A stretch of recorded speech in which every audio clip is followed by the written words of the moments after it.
ಬಹಳಷ್ಟು business ಮ್ಯಾನ್ಗಳು fail ಆಗಲು ಕಾರಣ ಕೆಟ್ಟ ಐಡಿಯಾ ಅಲ್ಲ, ಒಂದು ಒಳ್ಳೆಯ ಐಡಿಯಾಗೆ ಸಾಕಷ್ಟು ಸಮಯ ಕೊಡದೇ ಇರೋದು. ನಮಸ್ಕಾರ, ನೀವು ನೋಡ್ತಾ ಇದ್ದೀರಾ ಸುಮನ್ ಟಿವಿ ಬಿಸ್ನೆಸ್. ನಾನು ನಿಮ್ಮ ಮಹೇಶ್ ದಂಡು. ಇವತ್ತು ಒಂದು ಬಿಸ್ನೆಸ್ ಐಡಿಯಾ ಇದೇ ಭವಿಷ್ಯ ಅಂತ ಹೇಳ್ತಾರೆ. 10 ದಿನಗಳ ನಂತರ ಇನ್ನೊಂದು ಐಡಿಯಾ, ಇದರಲ್ಲಿ ಹೆಚ್ಚು ಹಣ ಬರುತ್ತೆ ಅಂತ ಹೇಳ್ತಾರೆ.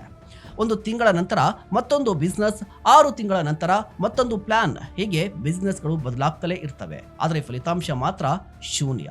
ಮೊದಲ ದಿನ ಏನೂ ಆಗೋದಿಲ್ಲ, ಮೊದಲ ತಿಂಗಳು ಏನು ಅನ್ಸೋದಿಲ್ಲ. ಆಗ ಹಲವರು ಅಂದುಕೊಳ್ತಾರೆ, ಈ ಬಿಸ್ನೆಸ್ ಕೆಲಸ ಮಾಡ್ತಾ ಇಲ್ಲ, ಇನ್ನೊಂದನ್ನ ಸ್ಟಾರ್ಟ್ ಮಾಡೋಣ ಅಂತ. ಆದ್ರೆ ಒಂದು ಜಸ್ಟ್ ಮರವನ್ನ ಊಹಿಸಿಕೊಳ್ಳಿ. ನೀವು ಇವತ್ತು ಒಂದು ಬೀಜವನ್ನ ಬಿತ್ತಿದ್ರೆ 10 ದಿನಗಳ ನಂತರ ಅದನ್ನ ತೆಗೆದು ಇನ್ನೊಂದು ಬೀಜವನ್ನ ಬಿತ್ತುತ್ತೀರಾ, ಮತ್ತೆ ಇನ್ನೊಂದು. ಅದೇ ರೀತಿ ಮಾಡ್ತಾ ಇದ್ರೆ 10 ವರ್ಷ ಆದ್ರೂ ನಿಮ್ಮ ಬಳಿ ಒಂದೇ ಒಂದು ಮರ ಕೂಡ ಇರೋದಿಲ್ಲ. ಯಾಕಂದ್ರೆ ಬೇರುಗಳು ಬೆಳೆಯುವಷ್ಟು ಸಮಯವನ್ನ ಯಾವುದೇ ಬೀಜಕ್ಕೂ ನೀವು ನೀಡಲಿಲ್ಲ. ಬಿಸ್ನೆಸ್ ಕೂಡ ಅಷ್ಟೇ. ಆರಂಭದಲ್ಲಿ ಪ್ರತಿಯೊಂದು ಬಿಸ್ನೆಸ್ ಕೂಡ ಕಷ್ಟವಾಗಿರುತ್ತೆ. ಪ್ರತಿಯೊಂದು ಕಂಪನಿಗೂ ಮೊದಲ ದಿನಗಳಲ್ಲಿ ನಷ್ಟಗಳು ಬರಬಹುದು.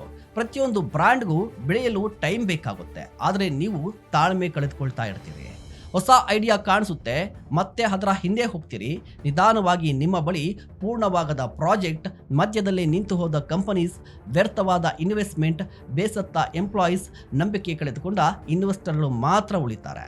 ಆದರೆ ಇದು ನಿಮಗೆ ಇವತ್ತು ಅರ್ಥ ಆಗೋದಿಲ್ಲ, ನಾಳೆಯೂ ಕೂಡ ಅರ್ಥ ಆಗೋದಿಲ್ಲ. ಯಾಕಂದ್ರೆ ಪ್ರತಿಯೊಂದು ಹೊಸ ಐಡಿಯಾ ಆರಂಭದಲ್ಲಿ ಚಿನ್ನದಂತೆ ಕಾಣುತ್ತೆ. ಆದರೆ ಒಂದು ದಿನ ನಿಮ್ಮೊಂದಿಗೆ ಬಿಸ್ನೆಸ್ ಆರಂಭಿಸಿದ ವ್ಯಕ್ತಿ ಒಂದೇ ಬಿಸ್ನೆಸ್ ನಲ್ಲಿ 10 ವರ್ಷ ನಿಂತು ಒಂದು ಸಾಮ್ರಾಜ್ಯವನ್ನ ನಿರ್ಮಿಸ್ತಾನೆ. ನೀವು ಮಾತ್ರ 10 ಬಿಸ್ನೆಸ್ ಗಳನ್ನ ಬದಲಾಯಿಸಿ ಮತ್ತೆ ಮೊದಲ ಸ್ಥಾನದಲ್ಲೇ ನಿಂತಿರ್ತೀರಿ. ನಿಮ್ಮ ಎಂಪ್ಲಾಯೀಸ್ ಕೇಳ್ತಾರೆ, ಸರ್, ಈ ಕಂಪನಿಯನ್ನ ಮುಂದುವರಿಸಬೇಕಾ ಅಥವಾ ಇನ್ನೊಂದು ಹೊಸ ಐಡಿಯಾ ಬರ್ತಾ ಇದೆಯಾ ಅಂತ. ನಿಮ್ಮ ಕುಟುಂಬದವರು ಕೇಳ್ತಾರೆ, ಒಂದೇ ಬಿಸ್ನೆಸ್ ಅನ್ನ ಸಂಪೂರ್ಣವಾಗಿ ಯಾಕೆ ಮಾಡಬಾರ್ದು ಅಂತ ಹೇಳಿ. ಆ ದಿನ ನಿಮಗೆ ಒಂದು ಸತ್ಯ ಅರ್ಥ ಆಗುತ್ತೆ, ನನ್ನನ್ನ ಸೋಲಿಸಿದ್ದು ಕೆಟ್ಟ ಐಡಿಯಾ ಅಲ್ಲ, ತಾಳ್ಮೆಯ ಕೊರತೆ ಅಂತ. ಸೊ ಗಮನದಲ್ಲಿಡಿ, ಒಂದೇ ಜಾಗದಲ್ಲಿ ಗುಂಡಿ ತೋಡಿ 100 ಅಡಿ ಹೋದ್ರೆ ನೀರು ಸಿಗಬಹುದು. ಆದ್ರೆ 100 ಜಾಗಗಳಲ್ಲಿ ಒಂದೊಂದು ಅಡಿ ತೋಡಿದ್ರೆ ಒಂದೇ ಒಂದು ಹನಿ ಕೂಡ ನೀರು ಸಿಗಲ್ಲ. ಬಿಸ್ನೆಸ್ ನಲ್ಲಿ ಫೋಕಸ್, ತಾಳ್ಮೆ, ಶಿಸ್ತು ಇವೇ ಸಂಪತ್ತನ್ನ ನಿರ್ಮಿಸುತ್ತೆ, ಪ್ರತಿ ಹೊಸ ಐಡಿಯಾ ಹಿಂದೆ ಓಡೋದಲ್ಲ.